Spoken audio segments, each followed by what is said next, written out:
देखिए आज के वीडियो में हम लोग सारणी का मान ज्ञात करना सीखेंगे और सारणी का मान तीन अलग अलग तरीके से ज्ञात करना सीखेंगे। तो देखिए पहला मेथड जो है, ठीक है, यह आप लोग जानते हैं। देखिए पहले सारणी बना लीजिए, ठीक है। देखिए अब इस सारणी का हम लोग मान ज्ञात करेंगे, ठीक है। तो सारणी का मान ज्ञात करना आप लोग जानते हैं, किसी रो या किसी कॉलम के सापेक्ष प्रसार कर देंगे तो सारणी का मान हमको मिल जाएगा। यह बेसिक तरीका है, ठीक है। तो चिन्ह इसमें कैसे लेते हैं, प्लस और माइनस प्लस माइनस और फिर प्लस माइनस प्लस, ठीक है। इस प्रकार चिन्ह लेते हैं और किसी रो या किसी कॉलम के सापेक्ष आप प्रसार करेंगे तो आपको सारणी का मान मिल जाएगा, ठीक है। अब देखिए जैसे मैं R1 के सापेक्ष प्रसार कर रहा हूं, ठीक है, पहले रो के सापेक्ष प्रसार करके सारणी का मान ज्ञात कर रहा हूं। आप किसी भी रो के सापेक्ष प्रसार कर सकते हैं या फिर किसी कॉलम के सापेक्ष प्रसार करके सारणी का मान ज्ञात कर सकते हैं। तो मैं R1 के सापेक्ष प्रसार कर रहा हूं, तो R1 का पहला एलिमेंट क्या है, देखिए 3 है। इसके सामने चिन्ह क्या लगा सकते हैं हम लोग, प्लस। तो इसके सामने प्लस चिन्ह लगाने की आवश्यकता नहीं है। अब क्या करेंगे, इसको लिख लिए। अब इससे होकर जाने वाले रो और कॉलम को आप छोड़ दीजिए। तो इससे होकर जाने वाला रो यह है और यह कॉलम है, ठीक है। इसको छोड़ देंगे तो यह 4 एलिमेंट बचेंगे, ठीक है। इसको इस तरह लिख लीजिए, -1 और 4 और 3 और -5, ठीक। अब इसके बाद इस रो का दूसरा एलिमेंट लीजिए, क्या है 2, और इसके सामने चिन्ह क्या लगेगा, माइनस। अब देखिए अब 2 से होकर जाने वाले रो और कॉलम को छोड़ दीजिए। तो 2 से होकर जाने वाला रो देखिए यह है पहला रो और यह दूसरा कॉलम है। तो इस लाइन को और इस लाइन को आप छोड़ दीजिए तो 4 एलिमेंट बचेगा। यह 4 एलिमेंट कौन कौन, 9 बचेगा, 2 बचेगा और 4 और -5, ठीक है। अब क्या करेंगे, अब पहले रो का तीसरा एलिमेंट ले लीजिए, चिन्ह क्या लगेगा, प्लस। तो +5 और इस एलिमेंट से होकर जाने वाले रो को और कॉलम को आप छोड़ दीजिए। तो देखिए यह रो जा रहा है और यह कॉलम, तो यह 4 एलिमेंट बच रहे हैं। इसको लिख लीजिए, क्या है 9 -1 और देखिए कितना 9 है और -1 है और कितना है 2 है और 3, ठीक है। अब देखिए ये हो गया 3। अब इसका गुणा आप इसमें कर दीजिए, ठीक है। -1 और -5 का गुणा करेंगे तो आएगा 5। अब माइनस लगा दीजिए और इसका गुणा इसमें कर दीजिए, 4 × 3 12 हो जाएगा, -2। अब देखिए अब इसका गुणा आप इसमें कर दीजिए, ठीक है। तो 5 × 9 45, -45। अब लगा दीजिए माइनस और 2 का गुणा 4 में कर दीजिए, हो गया 8। और क्या है +5।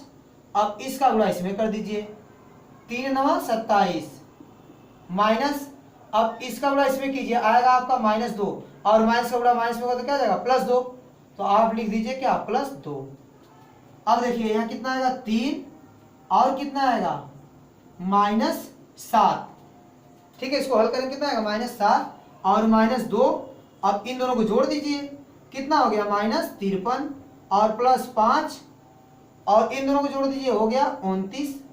अब कितना हो जाएगा 7 × 3 = 21, तो -31 और माइनस गुणे माइनस प्लस हो जाएगा और 53 दूनी कितना हो जाएगा 106, ठीक है। अब देखिए इसका गुणा करेंगे, 5 का गुणा 29 में करेंगे तो आएगा 145 आएगा, कितना आएगा 145। अब देखिए 145 और 106 को आप जोड़ दीजिए तो इधर जुड़े तो कितना आएगा 200, कितना मिलेगा आपको 251 और माइनस कितना है 21। तो 251 में से 21 को घटा दीजिए तो कितना बचेगा 230। तो सारणी का मान मिल गया 230। इसी प्रकार आप दूसरे रो के सापेक्ष या तीसरे रो के सापेक्ष या पहले कॉलम या दूसरे कॉलम या तीसरे कॉलम के सापेक्ष प्रसार करके सारणी का मान ज्ञात कर सकते हैं। तो यह रहा पहला मेथड, ठीक है। अब इसके बाद मैं बताने जा रहा हूं आपको दूसरा मेथड, इससे कुछ अलग, और इसके बाद तीसरा मेथड बताऊंगा, वह भी इससे अलग होगा, ठीक है। अब देखिए सारणी का मान ज्ञात करने का दूसरा तरीका। देखिए दूसरे तरीके से कैसे ज्ञात करेंगे सारणी का मान। तो इसमें जो एलिमेंट लिखे हैं इसको पहले आप लिख लेंगे, क्या है, 3 है, 2 है और 5, और क्या है 9 माइनस 1 और 4, और क्या है 2 3 माइनस 5। ठीक है, अब इसके नीचे आप पहले रो को लिख लेंगे, पहले रो के जो एलिमेंट है इसके नीचे लिख लेंगे, क्या है 3 2 5। ठीक है, अब इसके नीचे दूसरे रो के एलिमेंट को लिख लेंगे, कौन है दूसरे रो का एलिमेंट, 9 माइनस 1 और 4, इतना काम कर लेंगे आप। ठीक है, तो पहले क्या करेंगे, यह सब एलिमेंट लिख लेंगे, उसके नीचे पहला रो और उसके फिर नीचे क्या लिखेंगे, दूसरा रो, इतना काम कर लेंगे आप। इसके बाद देखिए क्या करेंगे, अब इस एलिमेंट का गुणा, देखिए इन सभी एलिमेंट का गुणा आप कीजिए, पहले इन तीनों का गुणा कीजिए, तो माइनस गुणे माइनस और प्लस है, चिन्ह का गुणा करें तो क्या आएगा, प्लस में आएगा। ठीक है, और कितना आ जाएगा, 5 का नाम 5 और 5 3 15, ये मिल गया आपको 15। ठीक है, अब देखिए, अब देखिए, अब इन तीनों अंकों का गुणा कर लेंगे तो कितना हो जाएगा, 5 3 15 और 15 नवा 135, 135। ठीक है, इसका भी चिन्ह प्लस में। अब देखिए, अब इन तीनों संख्याओं को गुणा करेंगे। ठीक है, देखिए अब गुणा करेंगे, 4 का गुणा 2 में करेंगे और फिर 2 में, तो कितना आएगा, 4 दूनी 8, 8 दूनी 16। ठीक है, ये भी आएगा प्लस में 16। अब इन तीनों को जोड़ दीजिए, तो इन तीनों को जोड़ेंगे तो कितना आएगा, देखिए 135 और इसमें आप पहले 15 जोड़ दीजिए तो कितना हो जाएगा आपका 150 हो जाएगा, और 16 जोड़ दीजिए कितना हो जाएगा 166। ठीक है, इतना हो गया। अब क्या करना है, अब देखिए, अब इधर से यह तीनों एलिमेंट लीजिए, देखिए यह तीनों एलिमेंट है, इन तीनों का गुणा कीजिए। ठीक है, तो इन तीनों एलिमेंट का गुणा कीजिए तो क्या आएगा, देखिए 2 और -1 और 5 का गुणा कीजिए, तो 5 दूनी 10 और -1 का गुणा करेंगे कितना आएगा, -10। कितना आएगा, -10। अब क्या करेंगे, अब इन तीनों एलिमेंट का गुणा कीजिए। ठीक, तो इन तीनों एलिमेंट का गुणा कीजिए तो कितना आएगा, देखिए 3 गुणे 3 गुणे 4, तो कितना आएगा, 3 तरीके 9, 9 चौको 36, तो ये आएगा प्लस 36। अब इन तीनों एलिमेंट का गुणा कीजिए। ठीक, तो इन तीनों एलिमेंट का गुणा करेंगे तो कितना आएगा, 9 और 2 और 5 का -5 का गुणा कीजिए। ठीक है, तो कितना आएगा, -5 और 2 तो कितना आ जाएगा, -10, और -10 गुणा 9 में करेंगे तो कितना आएगा, -90। अब इन तीनों को आप जोड़ लीजिए, तो जोड़ेंगे तो कितना आएगा, देखिए -90 -10 तो -100 हो जाएगा, और उसमें से क्या होगा 36 घट जाएगा, तो कितना बचेगा आपका 64, माइनस कितना बचेगा, -64 बचेगा। ठीक है, अब क्या करेंगे, इतना काम करने के बाद सारणी का मान कैसे मिलेगा आपको, अब इसमें से आप इसको घटा लेंगे तो जो आएगा वही सारणी का मान हो जाएगा। तो देखिए कितना मिला, प्लस 166, प्लस लिखने की आवश्यकता नहीं, इसमें से क्या करें, घटा देंगे, किसको, इस रिजल्ट को घटा देंगे, -64। अब देखिए 166 कितना मिला, 166 माइनस माइनस प्लस 64।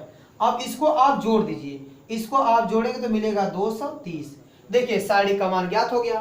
तो इस तरीके से भी आप सारणी का मान ज्ञात कर सकते हैं। कितना आ गया, 230। तो यह भी मेथड है ज्ञात करने का, सारणी का मान ज्ञात करने का यह दूसरा तरीका है। अब देखिए सारणी का मान ज्ञात करने का तीसरा तरीका। देखिए इसमें क्या करेंगे, आप सभी एलिमेंट को पहले लिख लीजिए। ठीक है, अब इन दोनों एलिमेंट को आप उतार लीजिए इसके आगे। ठीक है, अब इन दोनों को इसके आगे उतार लीजिए। ठीक है, इतना काम कर लेंगे पहले।